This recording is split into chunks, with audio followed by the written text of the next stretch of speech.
Whether, pun intended, you're seasoned or green in the field of emergency management, Greg Gust is going to teach us how to get the NWS more fully integrated into all phases of emergency management cycle, from mitigation to prevention through preparedness, response, and recovery.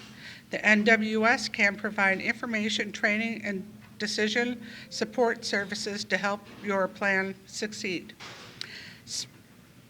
Speaking of winter, who put that in? We'll provide a fall-winter outlook and discuss all upcoming Pathfinder projects with the NDDOT. Let's welcome Greg.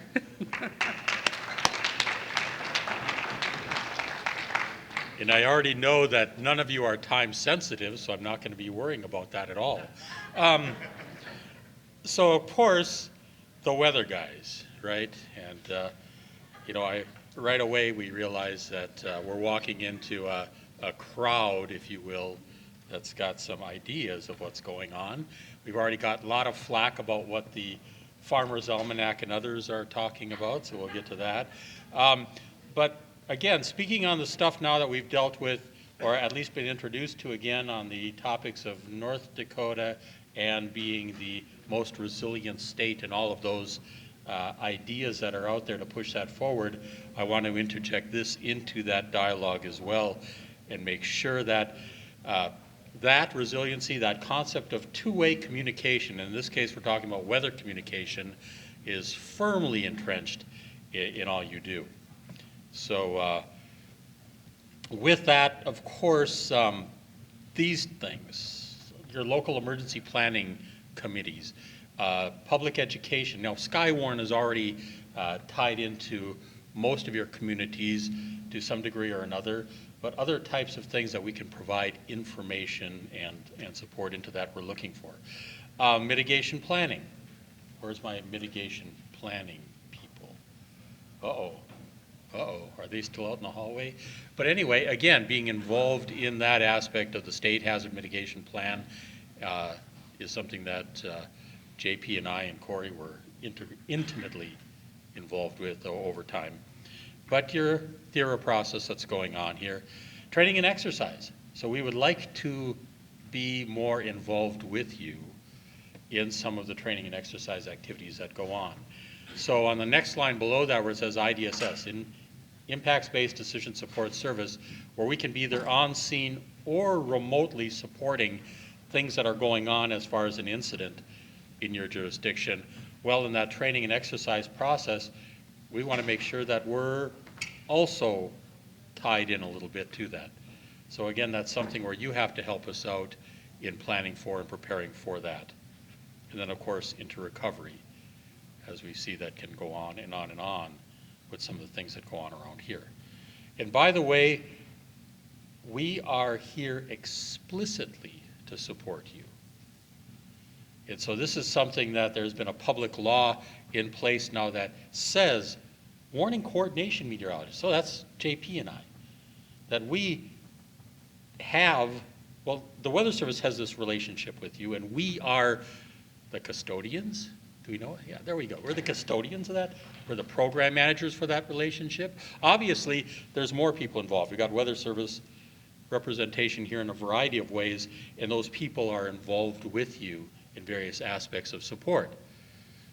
Okay, but we want to make sure that we figure out how best to do that and how to make sure, we've been doing it. It says it didn't get the ball rolling just in 2017. Some of you have seen us around before then. Some of you have been engaged with us for a long time in activities. But we want to make sure that we're doing it right and meeting the needs. So let's talk a little bit about what went on this winter. Do you remember the last winter? I hear it snowed, and in some cases a lot, right? And in some cases it was piling up on that table, on that back deck, across that yard, on the roads and on the highways, and at night and during the day, and the next day when you went to look, it was still there, wasn't it? Okay? It was a dry snow. It was a dry snow, thank you. At least it was up through about the latter part of February, and then all heck went into that process. But are you aware?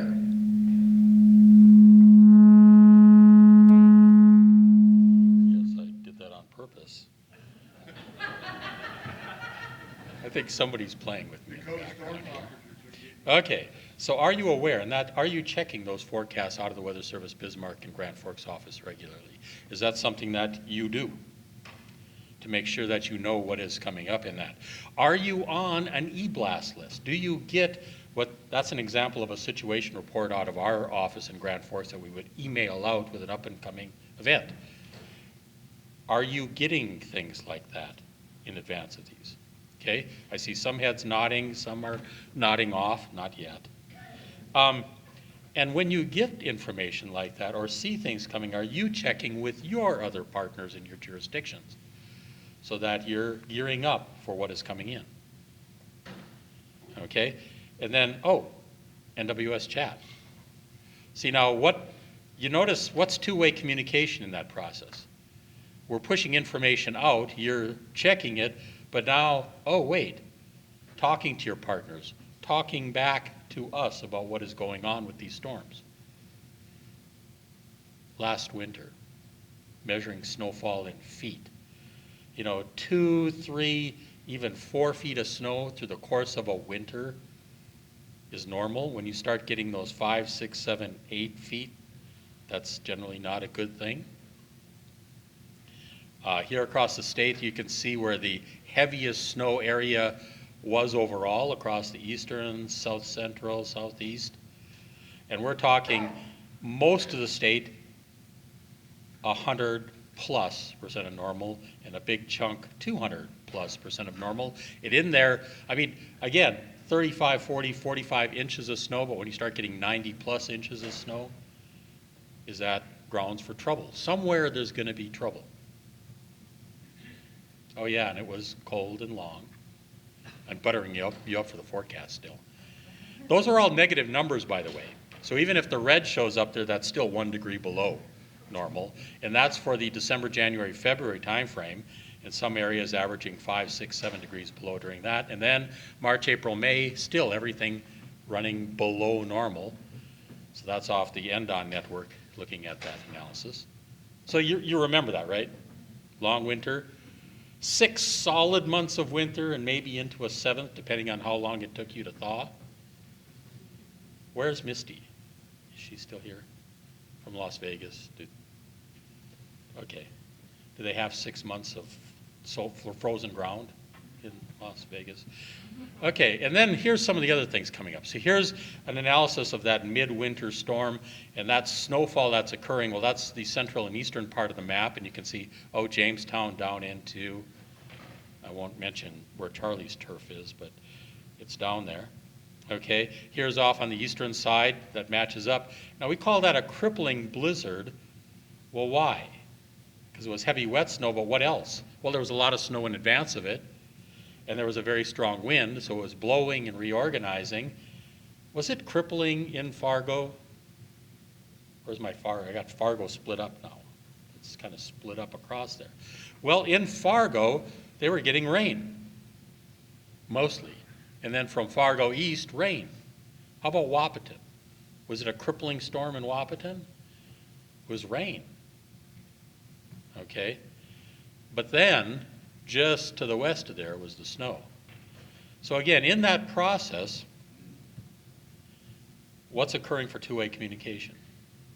Information going out, yes, but webinars and telecoms might be occurring to alert you to what's going on with that. Local meetings are a two-way communication. Email, phone, text, where you're talking to people. NWS chat. That second week of March was a problem child all over the place. And it could have been much worse for us. So that's looking across the northern plains, and that red line kind of separates where the frozen from the unfrozen world was. So mainly rain over in Minnesota, eastern South Dakota, and then down in southeast South Dakota into northeast Nebraska. That was rain on top of all the runoff that was already occurring. So everything had melted and was moving into the rivers, and now you're throwing 1, 2, 3, 4 inches of rain on top of it. Can that cause a problem? Okay, that little star down there is this place, Spencer Dam on the Nyaroba River, far northeast Nebraska. And that's the day of March 14th when it's raining and snowing and ice chunks flowing down there. And then that's the day after. Many of you have seen the picture of that dam that was totally wiped out by the ice flows and water coming through there. But it's still thawing up here. Fog in a lot of areas as the ground is thawing and starting to melt and all this. And so there's, again, information we might be putting out as to what's going on. But when's the thaw going to occur? Well, when the sun comes out. The sun's not out in that picture, by the way. But so there's things moving into the western part of the state, okay, into McKenzie County. The Yellowstone's getting big, and things are starting to flow between Fairview, Montana, and Cartwright, and the roads getting shut down.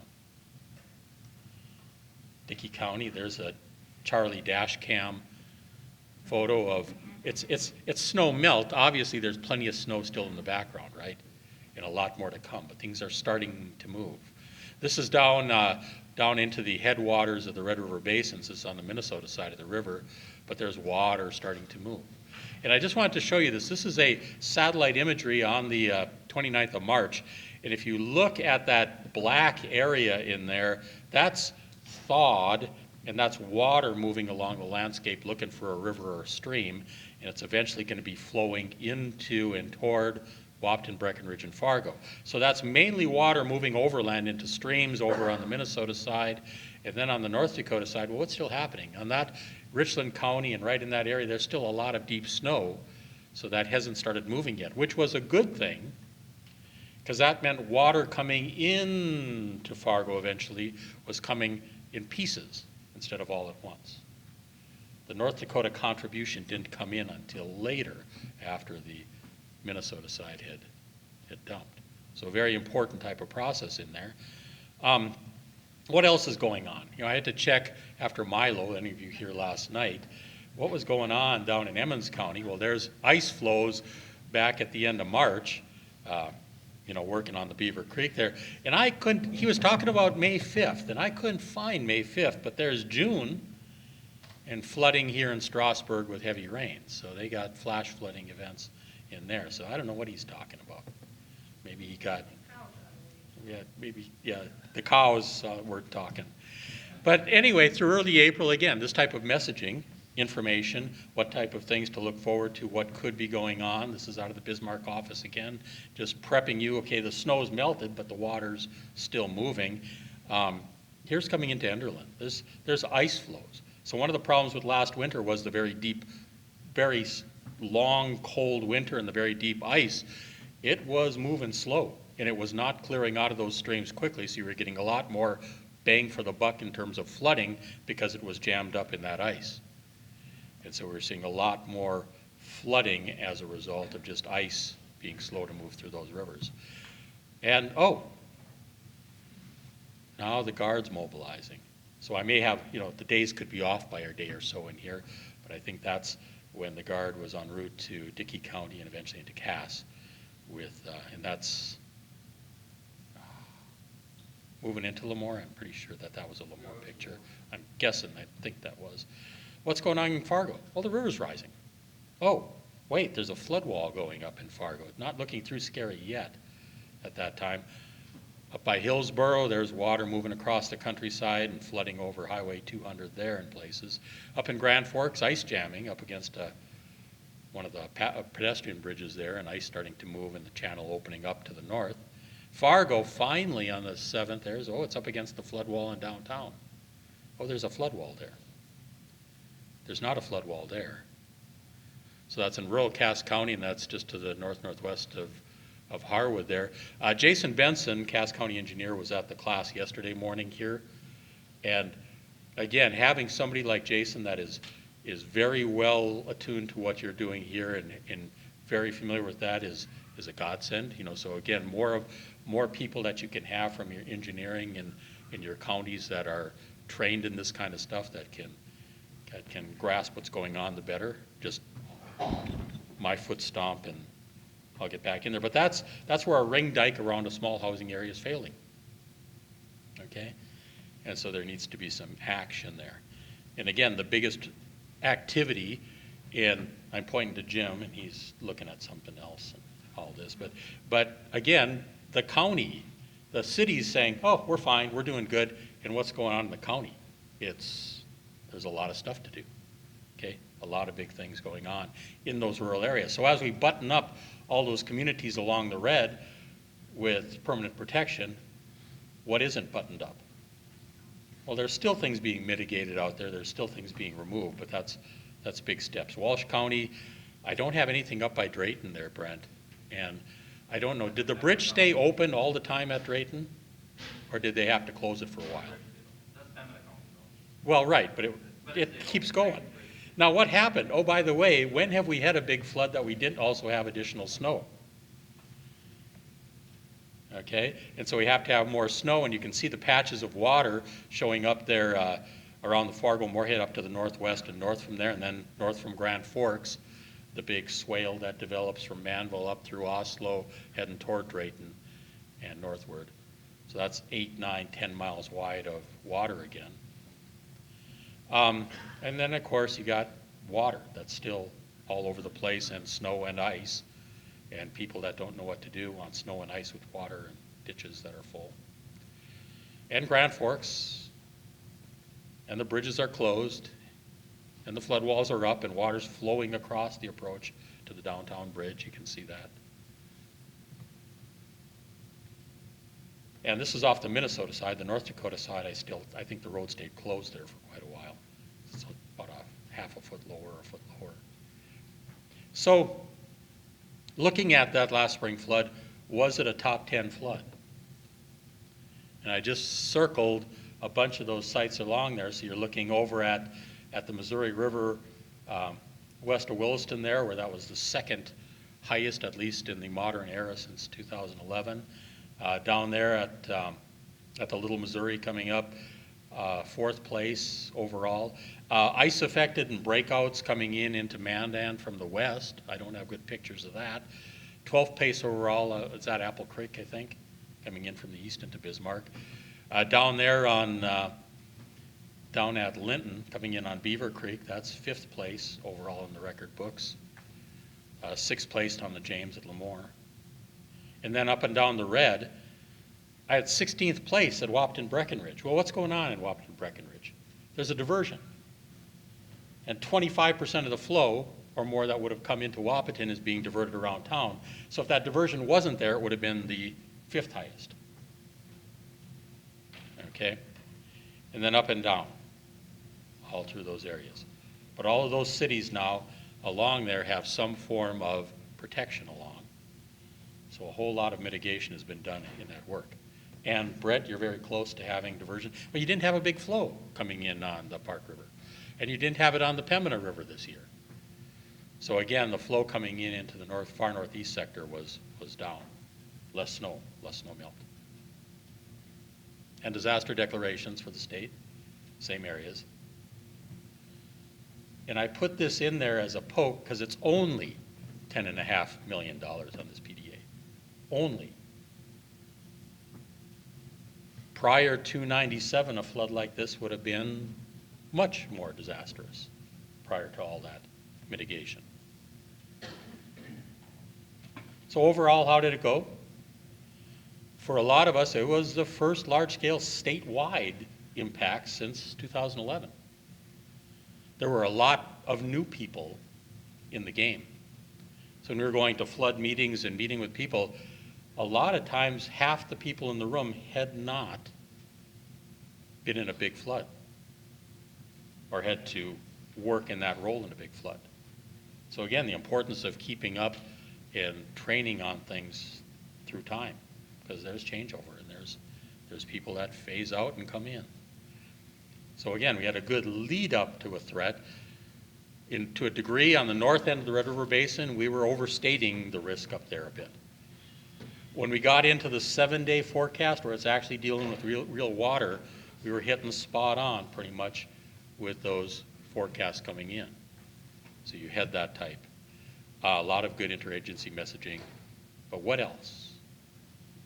What else needs to be occurring? How many of you spend a lot of time mobile during these type of episodes? In your trucks, driving around how many of you, or are you just sitting in an office at a desktop all day long answering and participating in things? Okay, well, there's the state EOC. Was the state EOC up and running this entire time fully staffed? There was a few days, but then it starts to filter out again. It wasn't, again, the big impacts coming in. Meanwhile, at our weather offices in Bismarck and Grand Forks, we're engaging with the state EOC, and as intel cells, we're kind of operating our own intel cells as we drag in stuff and feed it in, gathering daily road closure information from people like you and your web pages and that kind of stuff, or your Facebook posts, as the case may be, and then daily meetups with the state EOC and others. Here's what's going on in Cass. There's the Tactical Operations Center. So it didn't look too busy at any one time. That's a lot of difference from the EOCs that were operating in Fargo-Cass in 2009, 10, and 11. Here's our office. So we've got people that are doing normal weather and hydro operations. That's like 2 people. And the rest are involved in intel, calling and finding out what's going on, checking with impacts around the area. We have a PIO, if you will, function that's operating. Pretty much that's from about 6 o'clock in the morning to 6, 7 o'clock in the evening. We're staffing that. And then we've got telecons with the state EOCs, with the intel group, with the unified command, multi-agency command. There's all kinds of things that are going on. One of the other things we added into it this year again, we had this cute little app that was developed back for 2013, and that managed to get resurrected, which allowed people, some of you took pictures and put it in on here. Because you could go by and say, this is what's occurring here, click, and post it, and we could see. So that was a nice little feature again to have. That's, again, crowdsourcing information and getting what are people seeing out there as it's occurring. That's cred.wq.io. There you go. So in that, to our briefings to our core customers, our public messaging, coordinating that message first with our river forecast centers. What's coming out of that river model, and that updates are usually twice a day. Okay, getting our talking points related to those numbers as those numbers become apparent, making sure those impacts are being discussed with those city and county engineers. Because during the same time that we're putting out that forecast, what's going on? People are doing protection. They're building levees. They're building emergency stuff. They're trying to make things not happen. And so just as the Corps of Engineers is enacting emergency measures, or your local engineers are doing that, they're trying to affect the flow of that river, which in turn may affect the river modeling. So that's a back and forth. And so if we know they're going to put up this here, that's going to change how the river responds, right? So that's going into there. And then based on that river forecast, those hydrographs, those pictures are going out. Then the briefing packets, the specialized messaging, the talking points with our core partners, our daily local webinars, the unified command meetings, and I said MACs and other types of things that might be going on that need that briefing. And then of course that stuff is also being e-blasted out to you often.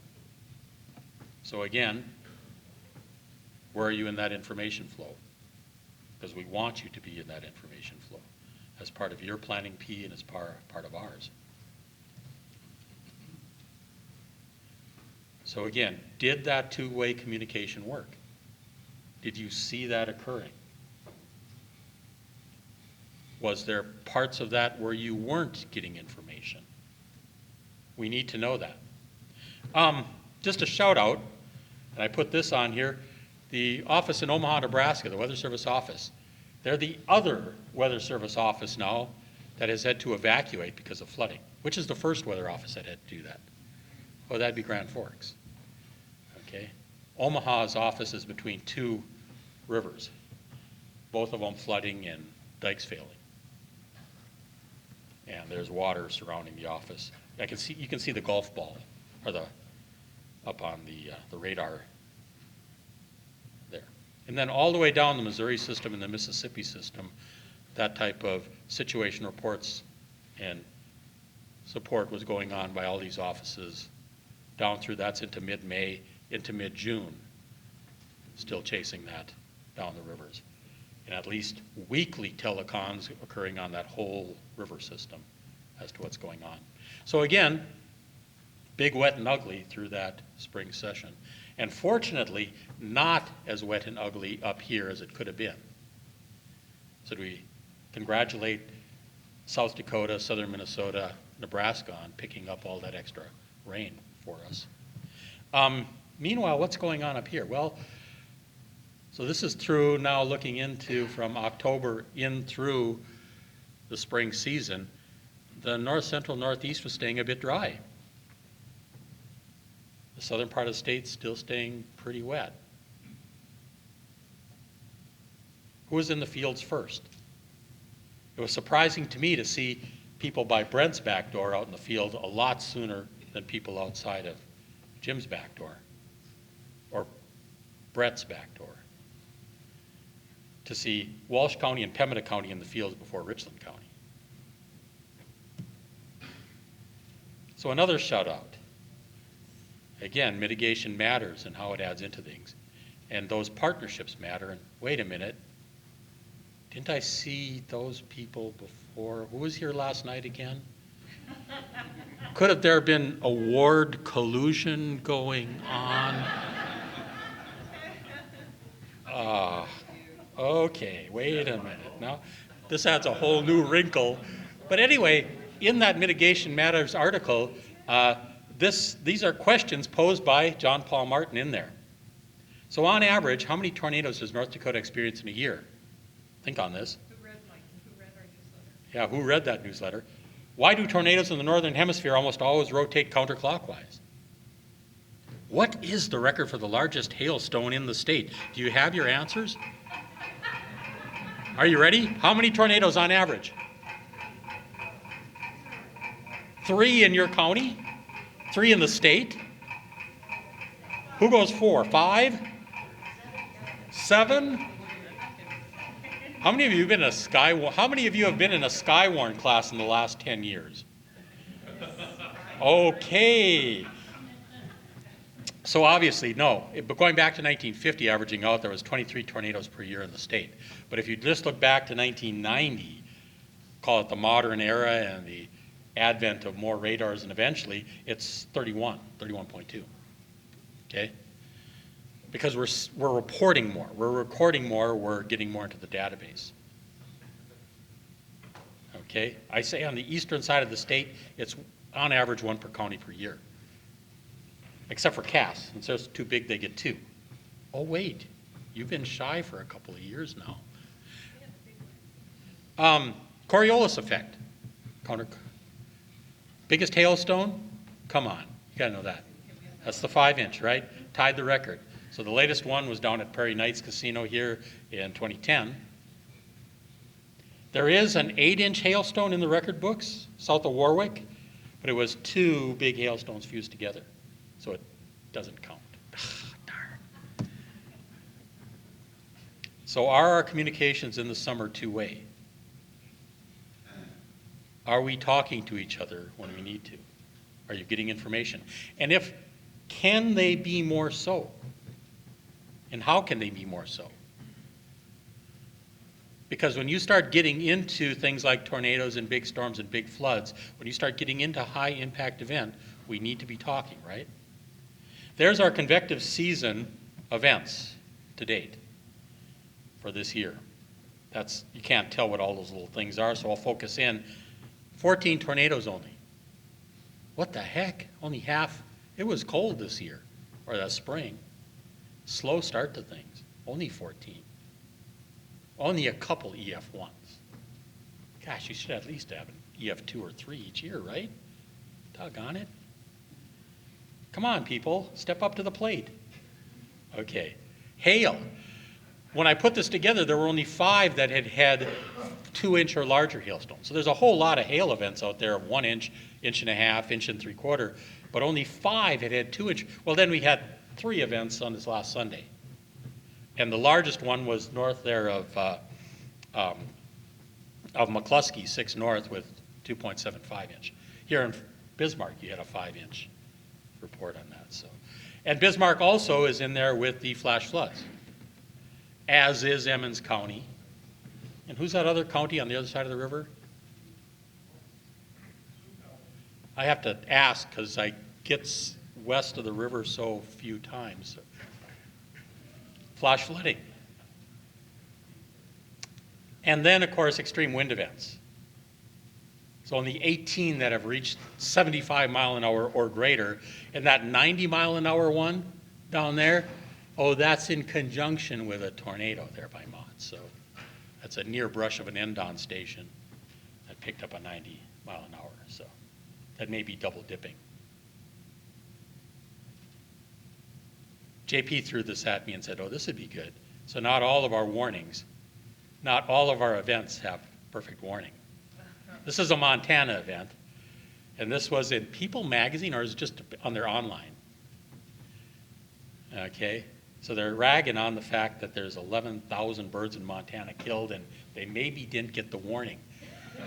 Now, is that our fault, the Weather Service, or is there something wrong with our siren system? Okay. And back to the growing season. This is March into August. Again, that north central northeast being dry. Areas still near to above normal in the central and western parts, southern and half of the state for sure. Drought monitor is still holding on. Now this is last week's. Looking at the update for this week, we probably aren't going to increase any of that D1, D2 area, although you start getting back by McLean County and stuff, there's still some pretty dry areas. So areas that aren't getting wet, Brett finally got 3/4 of an inch in Grafton, he told me. It's been hard to get a rainfall over a 10th, 20/100ths all summer. So that's been a trouble in Walsh County. And if that drought was progressing and getting worse, we'd be ramping things up. I'm looking around for Sean, because he would have been ramping up oh, there, wandering in and out. You were out there. But again, that there would have been some unified command thing up, there had been some type of thing going on, and certainly the potential for more interactions with you as to what's going on in your counties under those conditions. Here's something we're doing, and these are those large outdoor events, and this is off of our spot forecast webpage, but if you can see on there, there's a W up in the north central part of the state. That's a wildfire. So this is just from this past week. There's a P right north of Bismarck there, that's a prescribed burn. So what's the difference? I think all of you firefighters know one is planned and one is ooh. Okay, and then over toward the east, there's a big O over Fargo, that's Thrive Fest, that's a concert going on, maybe only 4,000 people at that, as opposed to We Fest in Detroit Lakes with 32. Any We Fest goers here over in Minnesota that have ever gone there? With 32 other drunk people for camping in the woods for 5 days? Okay. There's a big O up by Baudette, Minnesota up there, and that's for the World Plowing Championship, which is going on now. What do you think the outdoor requirements are for a bunch of people with tractors and plows trying to do precision plowing from throughout the world? Okay? And they're expecting 10,000 people on their final day. What? Okay. So anyway, I brought this from a couple of years ago. This was back in 2017 when we had, Cass County had the zombie fun run going on, and again, the precision type of forecast we'd be putting out there, or the United Tribes powwow going on, and again, a specific forecast. So again, we're trying to shake hands with you that something significant is going on in your turf, and you're getting that little more precise forecast, and hopefully the organizer. So in Baudette, Minnesota, the county emergency manager is getting this, as well as the guy that's in charge of the plowing competition. So we're handshaking to say, no, this is going on. Well, that doesn't always work so well. So I got a call one day, and this is from my Roseau County emergency manager, and she said I could pick on her, so it's okay. Hi, Greg, sorry to bother you, but.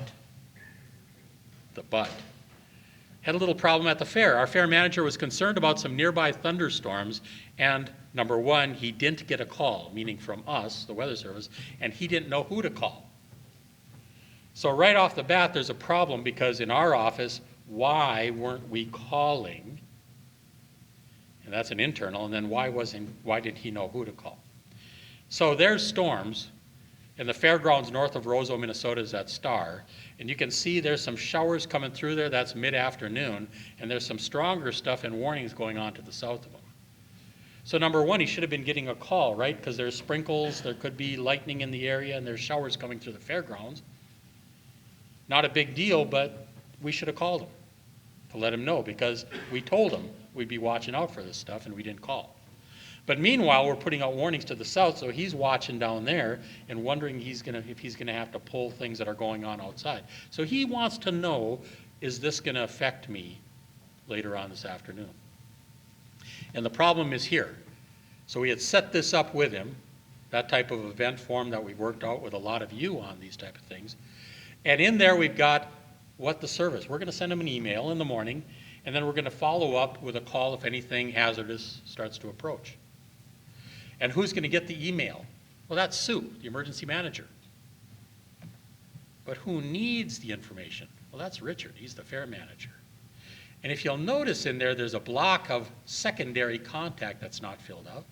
And you'll notice for Richard, there's no email address. So who's getting the email? Sue. She got the email the day before and the day before that, but on that particular day, she's got the email, but she's also out of town and not at the fair. Richard doesn't have any of the stuff we're sending that has our phone number on. So he doesn't know what to call. So he's trying to call Sue, who's out of town, to get a hold of us. That's the problem.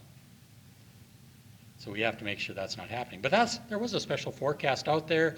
We were talking about our callback number. We were talking about the timing of the storms. We even mentioned the potential for severe weather. But he never saw that. Oops. So again, the perfect forecast, if you're not getting the information you need, isn't good. And likewise, if you need to get a hold of us, you need to get a hold of us. So that's what two-way communication is. And it's important that we keep occurring. So what else can occur? And even my late time is still just about running out, but text messaging.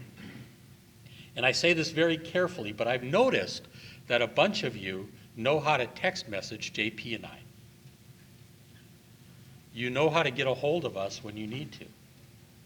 But one of the things is our offices don't have a text message capability within our office phone. So if you're getting a hold of us, are we actually there? Notice JP actually stepped out of the room because he had to go somewhere else right now. So he's momentarily unavailable. But you need to get a hold of him. Do you know how to get a hold of Jeff and Ken over here? Do you know how to get a hold of the office in Bismarck or Grand Forks when you're not getting a hold of us? Well, by phone number you should, right? That should be in your speed dial. But if you're in a meeting and you don't want to call and you want to text us with something, can you do that? So we're experimenting with that, and the folks in the eastern side of the state have seen me testing with this, and whether or not we can ping you through some form from the office, from our workstations. And so what we've been testing that capability through our emergency managers. We're sending out, we just did this last week and the week before where we set out that text message just to our emergency managers, just to our regional and just to a couple of state people in testing, because we can send out both the text message and an email. Kind of like Code Red or Everbridge does with you. But what this does is it opens up a back channel so you can text us back, and that same person that has sent that can see your responses, whether it's email or text message, and then they can chatter with you. Ooh. So we're going to see if that's something that we can figure out how to work and use, because now that's kind of like social media is. Suddenly you're opening up a potential for a whole lot of activity in there. And so that becomes manpower workload training on how to do that and do that right. So stay tuned as we explore those type of things. Because am I right that text messaging, I mean, I just look at my kids. I just look at my own communications. While I'm here, how many text message or emails I've sent and how few people I've talked to on a phone. Right?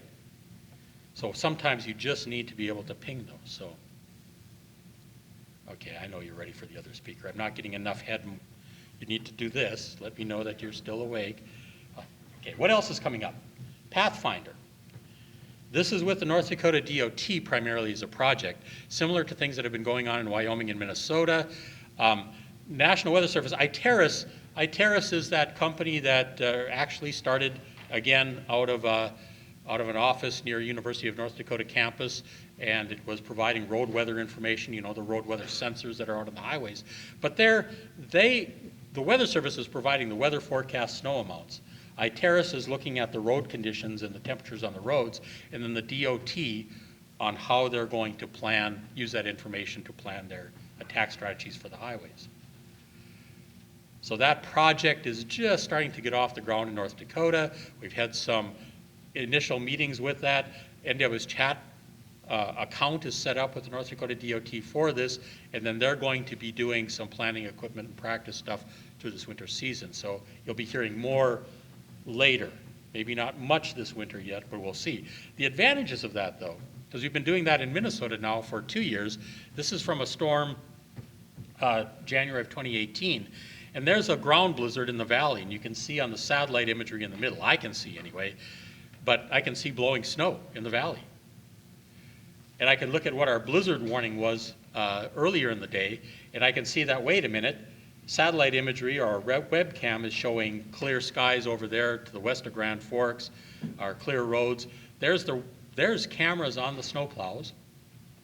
We're getting direct feedback on what's on the highways in Minnesota, and we're in contact with those DOT crews to know what's going on. So we've been, and we're able to trim that blizzard down into that impact area. What else is coming up? We're planning to do another winter storm on the eastern side of the state. We're planning to do a winter storm IWT, Integrated Warning Team meeting in October, just a one-day kind of spool up thing. And again, shout out to Fargo Cast for allowing us to use the EOC location for that. But that's where we're bringing in our emergency managers, but also our broadcast media, core partners in getting this messaging out. The DOT, the Highway Patrol, schools, school administrators, public health. So again, all those people that are, you know, it's astounding to me at, again, how much the public health sector depends on these blizzard warnings to know if highways are going to be open for all these people that need to make it in for dialysis on any given day. And all of those type of things you start to hear about, and you start to realize what your messaging has to start to accomplish. And that's you and us working together to get that out so that people can plan and deal with it. What's going to be open for roads? When are they going to shut down? When are they going to reopen? Winter Weather Awareness Week is coming, and I'm pointing to Eric in the background. We got a new StratCom guy. So again, getting the messaging out to people, because winter is important in this part of the country. I'm going to ignore that term at the bottom, hazard simplification, because that's one of those things that we're still grappling with, but it's trimming our warnings and advisories a little, trying to make some things better, remove some excess stuff in there. But winter is coming. Right? Maybe some early autumn feelings. Well, that's kind of that's a September outlook saying, oh, kind of belowish normal, kind of above normal precipitation. Something small grains don't want to hear as they try and clean that up, right? Maybe a slow start to winter. So that's the October, November, December outlook. That's slightly above normal temperatures.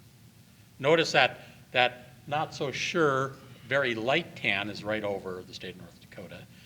But then the above normal, well, if it comes at the right time, some areas need to get that above normal because they just have not been able to shake drought. So if we can just get it in the right places, right? And then, yeah, we're going to have more winter. So that's looking January, February, March. Equal chances, yes, in the Weather Service, equal chances means 30%, 30%, 30%.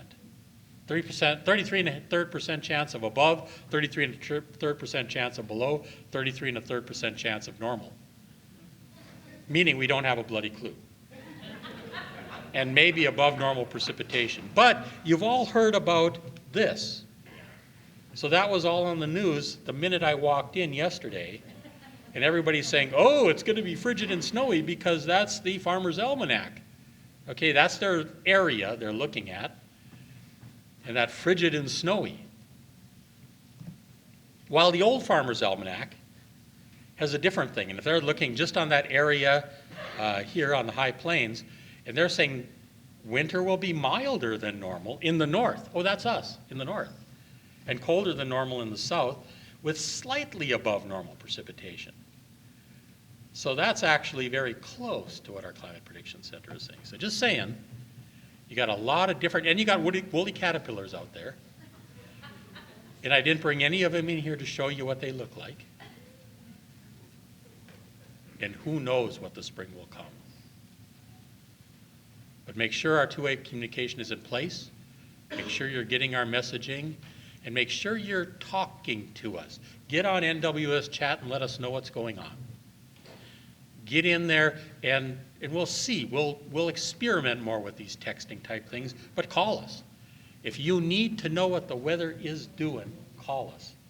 And if you can't get hold of JP or I, call the darn office. Because most of the time, believe it or not, we are not actually physically in the office most of the time. We actually go home for short periods during the day, or we might be on the road, like you. Done? Done. Thank you.